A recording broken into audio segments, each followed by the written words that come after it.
Every year, the union budget brings the same drama. So let's look at the data, not the headlines. So where does all this fear come from? Mostly tax changes, policy shocks, and of course, screaming media headlines. But let me ask you this. Has a single budget speech ever actually made you wealthy? Okay, here's the main idea. Budgets create short-term noise, but corporate earnings, they create long-term wealth. If you look at the data, budget day returns are actually slightly negative on average. Nothing catastrophic, just noisy. Let's look at 2018. A new long-term capital gains tax was introduced. The sentiment was just awful. The narrative was that markets were finished. But the outcome? The Nifty more than doubled since then.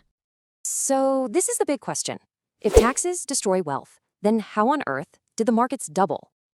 Now, let's jump to 2021. What was special about that budget? Nothing. Absolutely no bad news. And markets soared. And that proves a really key point. Markets don't need excitement. They just need stability, the absence of disruption.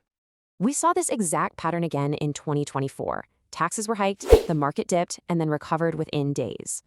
Because here's the simple logic. Your personal tax rate doesn't change a company's ability to grow its profits. So what's the real driver? It's this simple chain. Economic growth fuels earnings, and earnings drive stock prices.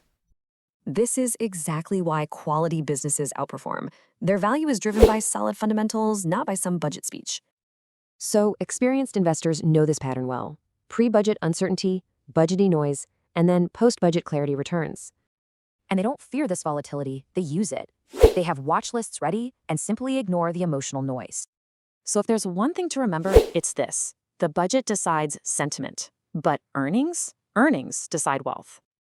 So ask yourself, is your strategy fragile, reacting to one speech, or is it resilient, based on business quality?